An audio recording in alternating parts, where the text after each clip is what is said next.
Today we're going to be talking about Bethesda. Now, I'm not here to tell you that they are amazing, that they are awful, because personally, I don't think that they are either. I don't think that they are absolutely outstanding, and I don't really think they're as bad as people on the internet like to talk about them. Today though, what we're going to be discussing is the idea around a lot of their controversies, why people hate on things like Starfield prior to its launch, but also, is there a comeback for this company? Is it the case that they can actually get back to any form of status that they had previously, maybe with a game like Elder Scrolls 6, or later on down the line, in 20 years' time, Fallout 5?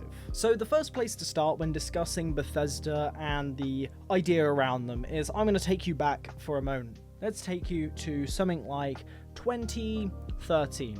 Before Fallout 4 was really in the picture, Bethesda was at another level.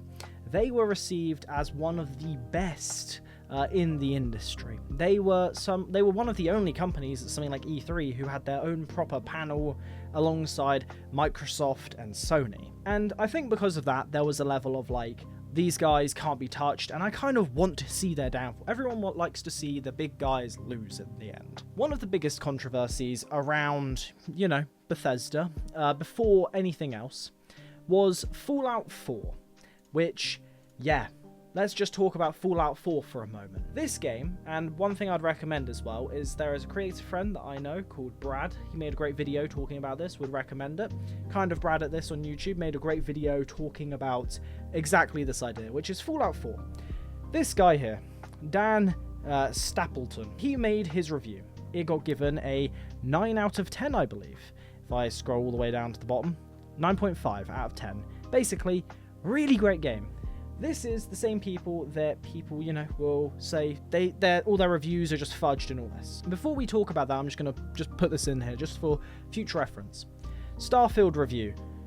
Same guy, and this game was given a 7 out of 10, and people thought, generally speaking, that was well deserved, and a lot of people who love Bethesda disagree. Now, the reason why I'm starting off with Fallout 4 is this is kind of where the ship starts to sink for Bethesda. This is where people really start to question, where exactly did things start to go wrong? Fallout 4 isn't a bad game, but a lot of people compare it to New Vegas, and I hate to say this to you, New Vegas fans. New Vegas doesn't hold up today, anywhere near to the same degree as Fallout 4. It's hard to play now, it's really difficult to care about wanting to play it when the game crashes so frequently, and it feels dead most of the time when you're walking around.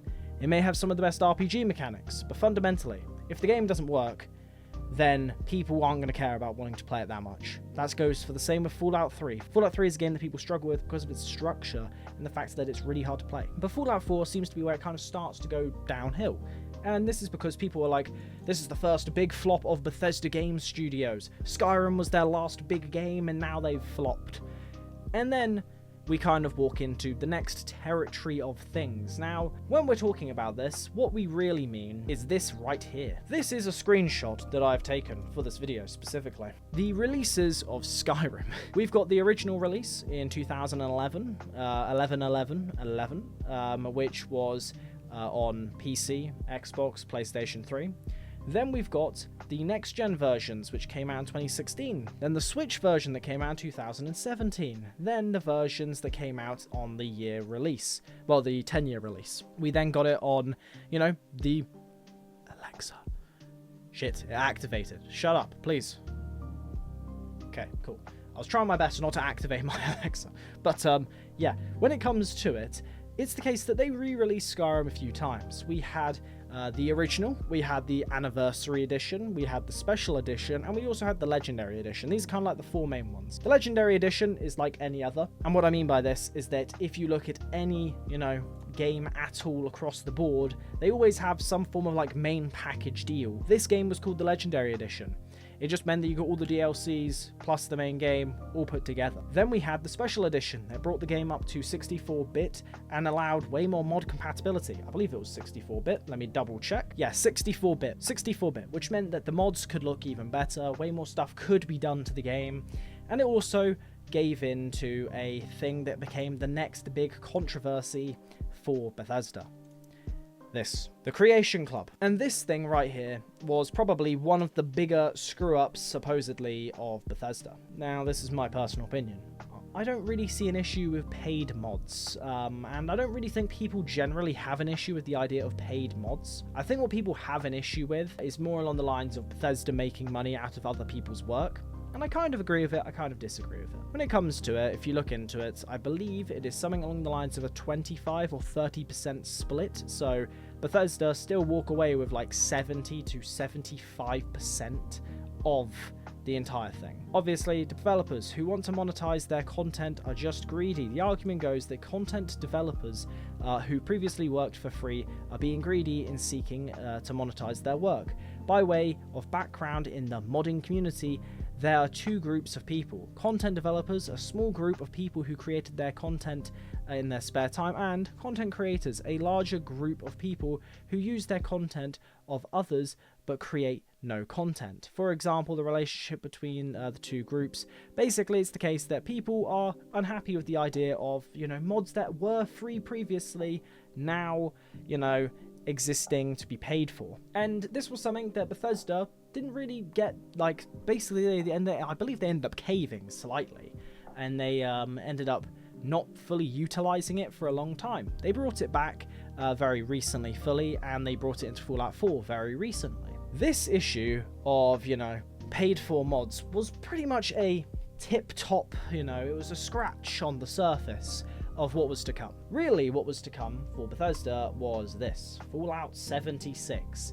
And that in Australia, I believe they were taken to court, and they lost in court and were forced to refund a load of game copies, because Fallout 76 is one of the few games they have released that were effectively scam products on launch. Now, what I mean by a scam product is something like, No Man's Sky. No Man's Sky on launch literally was not what it said it would be. The entire monetization, the entire way of marketing this game didn't line up with what we ended up getting. And 76 was pretty similar. They spoke a lot of hype around it. This was Bethesda's first proper attempt of having multiplayer within their games, and so on. And this caused a lot of commotion when it comes to Bethesda. So Fallout 4 was already people were like, oh, well, it's not that good. And where that kind of sentiment comes from a lot of the time was a lot of people watched a lot of content creators who kind of confirmed a baseline opinion of, we don't like having a voiced protagonist, and less RPG mechanic mean bad. Basically, if you are someone like me who loves Skyrim, you'll always hear in the comments of every video, Oblivion did it better. Morrowind is actually better than Oblivion, and then they just argue over which game has better RPG mechanics. And it's all the time. It's as if there needs to be an RPG purity spiral, when the reality is, Skyrim succeeded because it was able to blend the RPG mechanic with the broader audience who don't really want to get really diving into that, extremism of RPG mechanics. If they want to, there's Oblivion, there's Morrowind. But Skyrim was able to give people an entry point into that. The same is true with Fallout 4, hence why the game has held up to it the way it has. This game caused a lot of issues because not only was Bethesda trying to kind of wipe their slates clean of it generally, publicly, you got so many funny clips where they kind of cut it out at the end. There's a bit where Todd Howard is talking about Starfield and then it cuts just before it's about to show 76 and so on. But the game is kind of on a comeback, which is really interesting to see. This doesn't really end off the biggest issues around Bethesda. One of the other issues was obviously the idea of Starfield. Now, this game right here caused a lot of issues, and this is kind of where I want to talk and spend some time with today, because I've kind of gone through a brief history of Bethesda's more publicly known screw-ups, and I think Starfield is a prime example of a game that was just pretty much looked at terribly from the get-go before it even launched by many people. Now, this is something that I spoke about in a video called Rampant Negativity on my Exiled channel, as I personally don't really care too much about Starfield. It was an okay time. I enjoyed my time with it. I haven't fully played through the entire game, but I enjoyed my time that I had spent with it, and personally, I do want to go back and actually really go through it and properly play it. So many people were hating this game before it even released. So many people were already making assumptions about the game. There was almost every creator under the sun trying to make some form of I'm skeptical about Starfield, or Starfield's going to be trash sort of thing. And it was sad to see, because it's setting people up to already dislike something. Should you set people up for failure if, let's say, it's the reverse, where you're hyping people up? No. But I do think that there is a big issue with trying to, use your platform where you make tons of money off of hating Bethesda. I'm not going to name any names. But there is creators out there who within, let's say, the span of the year, I worked out roughly that there's some creators out there who have literally made the, minimum wage, not even minimum wage, like living wage in the UK within the space of a year and a half from just a few Bethesda videos, where all of them are overwhelmingly negative in terms of how they go about them. Overwhelmingly so. Like, when I say this, I mean they aren't even trying to hide it.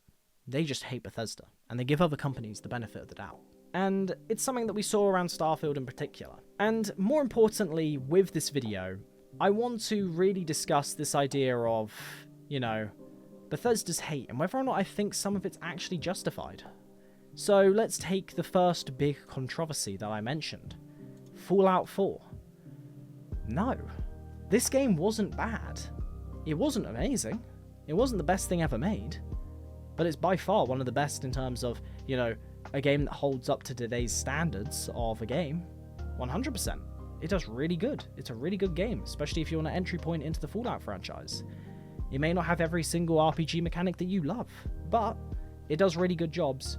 It does a really good job at many other parts that make people actually want to check out Fallout, and it's the reason why this game blew up as heavily as it did after the show. When it comes to the Creation Club, did they handle it poorly? 100%. I think personally that this was probably one of the main screw-ups. I don't really see an issue with paid mods personally. If people want to do that, go for it. I don't have an issue with that. I don't even have an issue with the creators who create Patreons where they have their mod list hidden behind a Patreon paywall, because they're accumulating a mod list. They've figured out how to make the mods run on their rig and not completely keel over and die.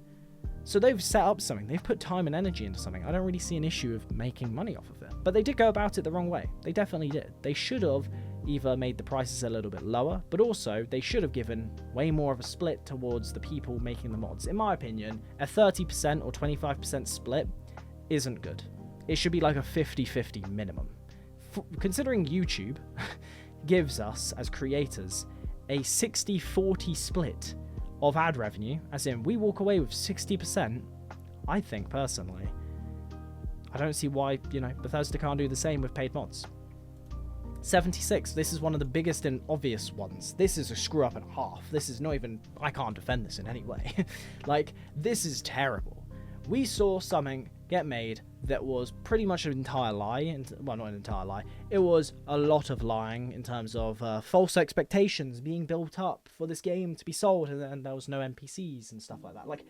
There was a lot going on that shouldn't have happened for this game. Creation Club again, and then Starfield. And I don't think Starfield's a major flop. Not that everyone thinks it is. Everyone was hating on this game before it launched.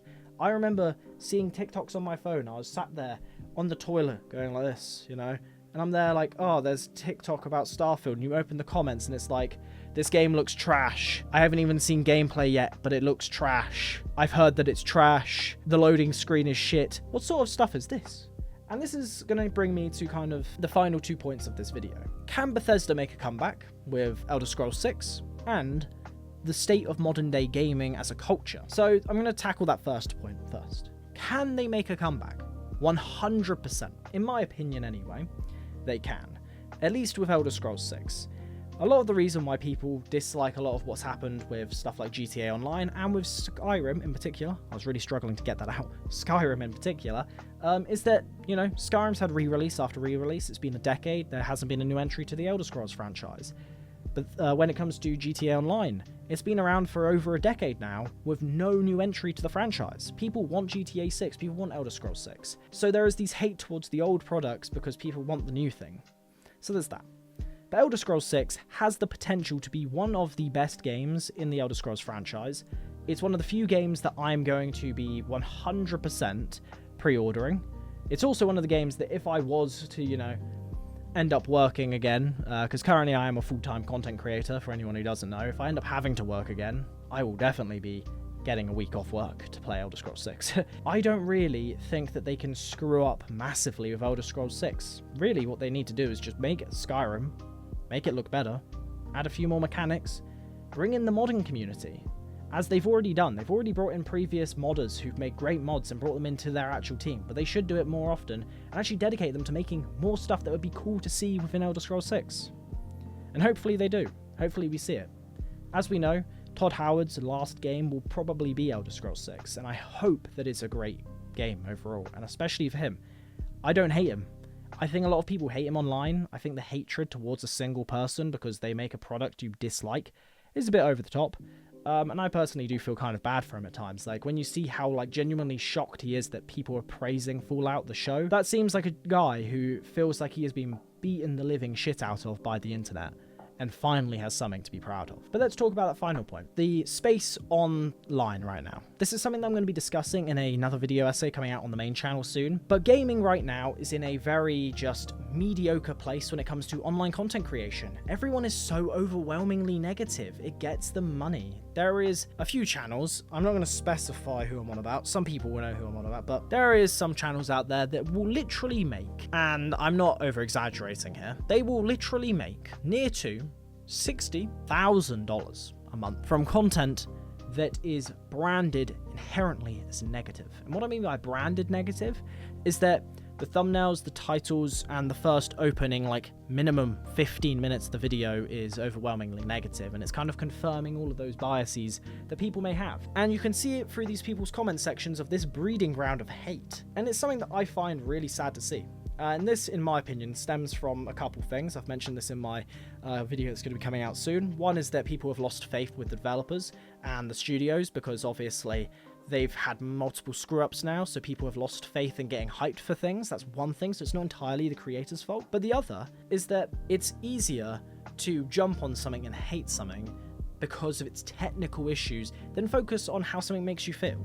Instead of talking about how a game is technically impressive, how it's a masterclass of gameplay, combat, all these things, we never talk about that thing that we're playing the game for, the feeling that there is, because it's incredibly subjective. And I wish we would talk more about that. With that all being said though, that is the end of this week's video on the Chatting with Exile channel. If you did enjoy this video, make sure to leave a like and do subscribe for more content moving forward. Hoping to do some more videos like this. Let me know what you think about this sort of thing where, you know, we bring up different bits over here. We have me talking, face cam, you know. Got my terrible hair under here, you know, right now. Need a haircut. But yeah, it's the case that I'm looking to do more content like this on the second channel. Maybe jump in with some other videos here and there. But yeah, let me know what you think, and I'll see you guys in the next one. Have a good one.